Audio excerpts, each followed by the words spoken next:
Tyrone will not be too far away in the coming years. They never are. Meantime, can Down get back there? It's almost as if they have come from nowhere. Who would have tipped them to be here on this day in September at the start of the championship when we watched them struggle against Donegal and Ballybuffet? Martin Clark has been fouled by O'Leary. Clark will probably want to take it himself. It's 2 against 2 inside. His brother John peels away and presents a good option. John has already landed one today and did well just to get back up onto the feet. Now to McComiskey, back to Clark it goes. I think that's going to stay in. Benny Coulter, he's not in the square this time, and Big Quirk had to watch it, concedes the 45. It's the first 45 of the game, and that will be taken by Martin Clark. Peter, he was definitely kicking for the point. Or was he?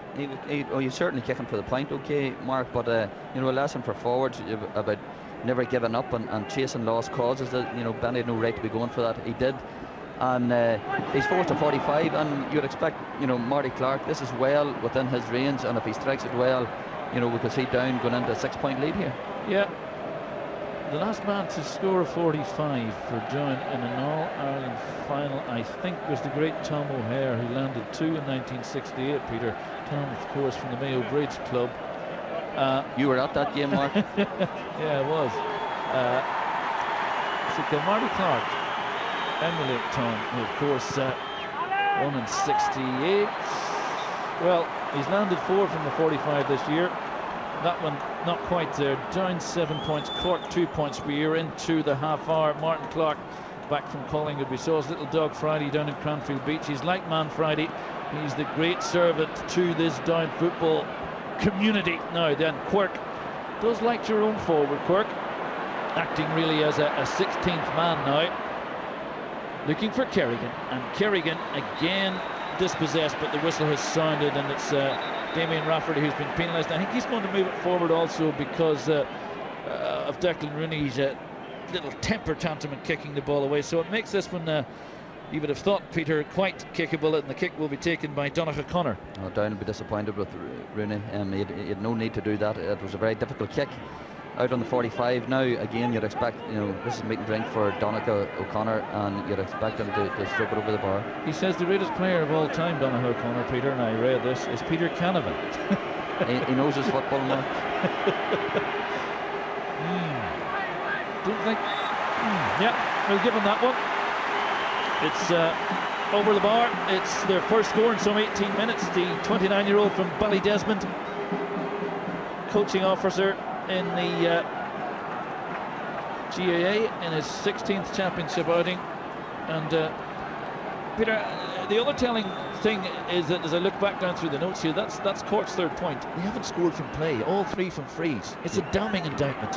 Yeah, and again, the wrong players are getting on the ball at the right time. But that last score actually came from a short kick out, and we were expecting Cork to hit all the kick outs long, such as their strength with the midfield, but they're on their attack here again. And this attack has come from Aidan Walsh's clean possession, one in the middle. This is Pearson Neal. Back outside it goes, and that's the first one of the day from play from Daniel Goulding, and they badly need it, Peter, and that puts just a goal between them with 4 to go, and it came from Pearson Neal running at them, having the vision to lay it off. Exactly, and the point is they give it to someone who can kick the ball over the bar, you know, consistently, and that's what they'd want to do. They want to get more ball into O'Connor and Goulding, and if they do that, then the Cork defence could be in trouble. Oh, sorry, the Down defence could be in trouble, Mark.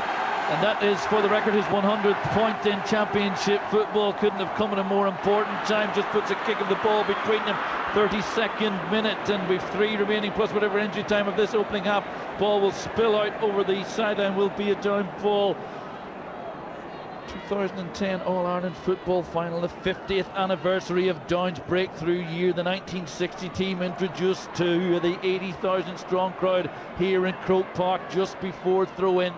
And could the team of 2010 be about to emulate him? This is Kevin McKernan, and it's very noticeable that McKernan has been hemmed much further back in a deeper role than he was in the semi-final against Kildare. This is Rafferty, confident enough to buy himself a little bit of time, and it's well won by Daniel Hughes. Daniel Hughes, I was saying that Bernard Brogan all but a shoe-in for player of the year. Daniel Hughes, Benny Coulter, Martin Clark all might give him a little push up. Goes Benny Coulter, brilliantly won by Coulter. Coulter pulled to the ground.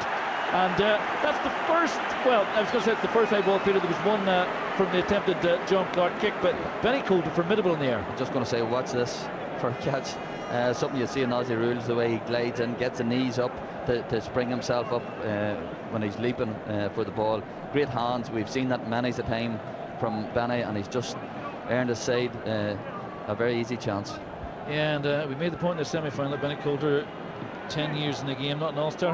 His last time in an All-Ireland final was in '99, Peter, when he won, of course, playing for Down Miners. He hasn't come back for another one since. He's back today and back with a vengeance, as indeed is Martin Clark, who won an All-Ireland minor in 2005. That's Down's lead doubled, Down 8 points, Cork 4 points, 33.5 minutes gone. We'll be back to the studio soon enough, Peter, but it hasn't been an electrifying opening half. It hasn't been, and I think there's still much more in this Down team. We haven't seen the best of them yet they're still leading by 4 points.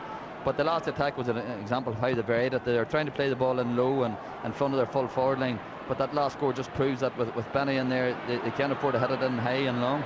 Paddy Cassan is on the ball, having been won by Pearson Needle from the kick out. It's now with Walsh away from Callum King galloping after him, and support comes in from Poland. Poland was hanging off, and referee acknowledges that there was some fouling going on. I think Callum King is going to be spoken to. Ref allows the free to be taken quite quickly. Cork come looking for another. That is a simply sublime score from Donogh O'Connor, and it was a sweetly taken, sweet execution, Peter, but we have to compliment the referee David Coldrick there for allowing the free to be taken quickly. Again, you've got to give advantage to the team that has earned the free, and I don't even think O'Connor looked at the goals. He knew instinctively where they were, turned around, used the wind to perfect effect to bend it in over the bar. Great score. 30 seconds off this opening half remaining here in Croke Park. Live coverage of the All-Ireland football final on BBC Northern Ireland.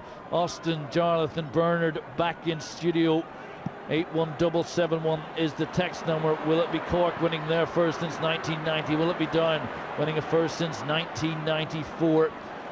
This is Miskela. I was definitely being fouled. Urging movement. At least 1 minute of additional time will be played. Away they go through Kieran Sheehan, who really should have opened the scoring with a goal. Sheehan into Kerrigan. Kerrigan again with Rafferty alongside him. Better football from Kerrigan, and still goes, and Rafferty. It's gone wide. It's gone out for a 45, Peter. It was a chance. Yeah, well, Paul Kerrigan, that's what he loves to do. As soon as he gets it, he'll take on his immediate opponent for sheer speed. Damien Rafferty actually done very well to try and keep him out. And yeah, good decision. It's actually a good save by Brad McVeigh, and umpire was spot on. And you've got to give Kerrigan a bit of credit there, because he was caught by the heel, and had he gone down it would have definitely been a free, but he stayed on the feet and kept going. So then, 45 for Cork will be taken by Daniel Golding, looking for his 4th point of the day.